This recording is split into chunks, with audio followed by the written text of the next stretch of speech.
আসসালামু আলাইকুম। Star Tech presents ক্রিক টকে সকলকে আমন্ত্রণ। বাংলাদেশ ক্রিকেট বোর্ড সাম্প্রতিক সময় ক্রিকেটারদের যে নতুন তালিকা প্রকাশ করেছে চুক্তির, অর্থাৎ তাদের যে কেন্দ্রীয় চুক্তি, সেই কেন্দ্রীয় চুক্তিতে কিছু জিনিস আমার কাছে পছন্দ হয়েছে, আবার কিছু জিনিস আমার কাছে পছন্দ হয়নি। একটা কথা বলে দিই, যেটা পছন্দ হয়নি সেটা হচ্ছে শামীম হোসেন পাটোয়ারি চুক্তিতে না থাকার জায়গাটা। কেন্দ্রীয় চুক্তিতে শামীম হোসেন পাটোয়ারি অবশ্যই থাকাটা ডিজার্ভ করতেন, সেই জায়গাটা শামীম পাটোয়ারিকে রাখা হয়নি। ডেফিনেটলি টি-20 ক্রিকেটে আমাদের একটা অবিচ্ছেদ্য অংশ শামীম পাটোয়ারি, ওয়ানডে ক্রিকেটের পাইপলাইনও তার চলে আসা উচিত।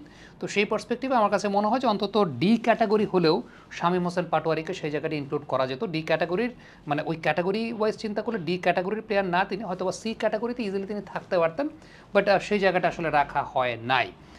এখন তাসকিন আহমেদকে কেন এ প্লাস ক্যাটাগরিতে একমাত্র রাখা হয়েছে সেটা নিয়ে অনেকের কোয়েশ্চেন থাকতে পারে। আমার কাছে মনে হয় এটা একটা যথোপযুক্ত সিদ্ধান্তের জায়গা।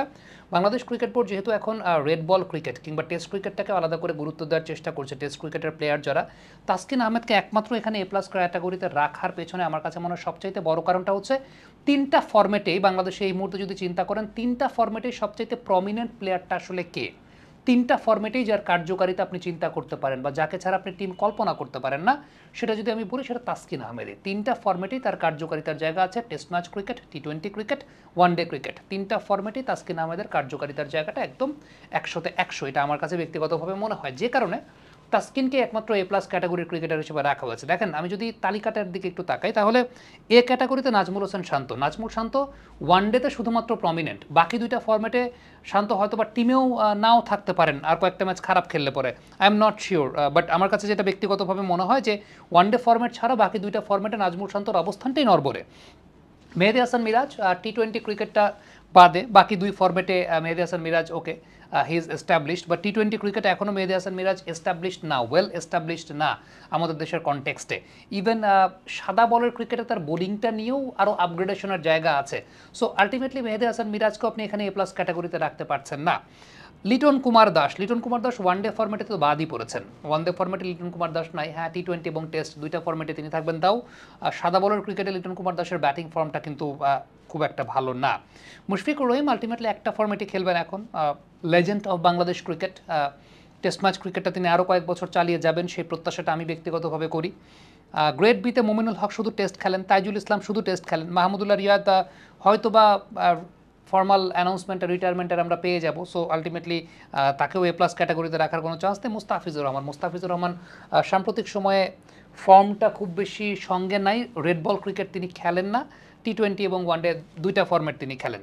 তাওহিদ হৃদয় একটা ফরম্যাট তিনি খেলেন না, বাকি দুইটা ফরম্যাটে prominent. But I hope Towhid Hridoy grade এতে চলে আসবেন, এটা I hope that Towhid Hridoy grade এতে চলে আসবেন।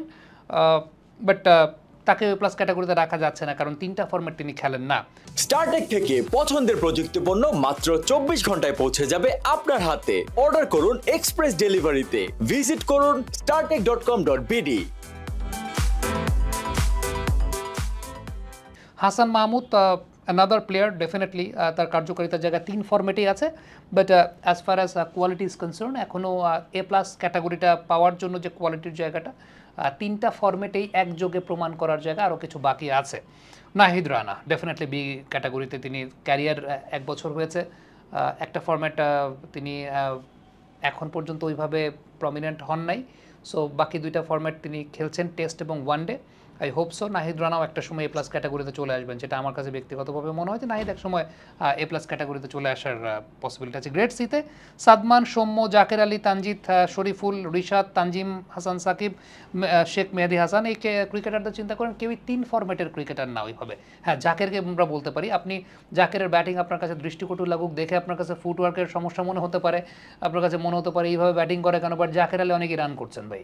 দিন শেষে রান করাটা ম্যাটার করে যে আপনি রান কীভাবে করছেন। ক্রিকেট এখন হ্যান্ড আই কোঅর্ডিনেশন নির্ভর ক্রিকেট হয়ে গেছে। সো এটা ম্যাটার করে যে ওই প্লেয়ারটা রান করছেন কিনা। তিনটা ফরম্যাটে কিন্তু আপনার রান করছেন জাকের আলী অনেক। সো তাকে সি গ্রেডে দেখে ওকে, সেটা হতে পারে এরকমভাবে যে সবেমাত্র শুরু করেছেন না, ইম্প্যাক্টের জায়গাটায় এখনও ওই লেভেলের ইম্প্যাক্ট ফেলতে পারেন, বাট জাকের তিন ফরম্যাটে ক্রিকেট খেলছেন, আমি অন্তত তাকে আসলে বি গ্রেডে এক্সপেক্ট করি যে বি গ্রেডে জাকের আলী অনেক থাকবেন। আর ডি গ্রেডে নাসুম আহমেদ এবং খালেদ আহমেদ, ফেয়ার এনাফ। নাসুম নিজেও ন্যাশনাল টিমের এই যে সার্কিটটাতে ছিলেন না। নাসুম ইনফ্যাক্ট শুধুমাত্র ওয়ানডে ফরম্যাটটাই এখন খেলছেন ওইভাবে, বাকি দুই ফরম্যাট তো নাসুম খেলছেন না। So fair enough, but Taskin Ahmed এই কারণেই আসলে আপনি যদি চিন্তা করেন যে তাসকিন কেন সেই জায়গাটা, কারণ 3 ফরম্যাটের ক্রিকেটেই তাসকিন বাংলাদেশ ক্রিকেট টিমের অবিচ্ছেদ্য অংশ। বিশেষ করে আমি ছোট্ট একটা পরিসংখ্যান দিই, সেটা হচ্ছে টেস্ট ম্যাচ ক্রিকেটে আমরা যদি 30 থেকে 79 নম্বর ওভার একটা দিনে চিন্তা করি, তাহলে 30 থেকে 79 নম্বর ওভার যেটা আমরা মিড ফেজ বলটা একটু পুরনো হয়ে গেলে তাসকিনের কার্যকারিতা সবচেয়ে বেশি। এই বছরটাতে যদি চিন্তা করি আমরা, তাহলে তাসকিন প্রতি 18 রানে 30 থেকে 79 নম্বর ওভারে প্রতি 18 রানে তিনি একটা করে উইকেট পেয়েছেন।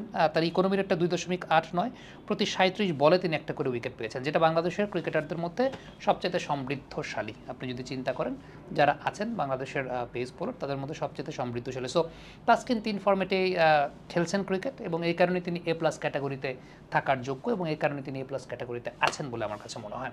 কমেন্ট বক্সে আপনাদের মন্তব্য মতামত জানতে চাই, লিখে পাঠাবেন।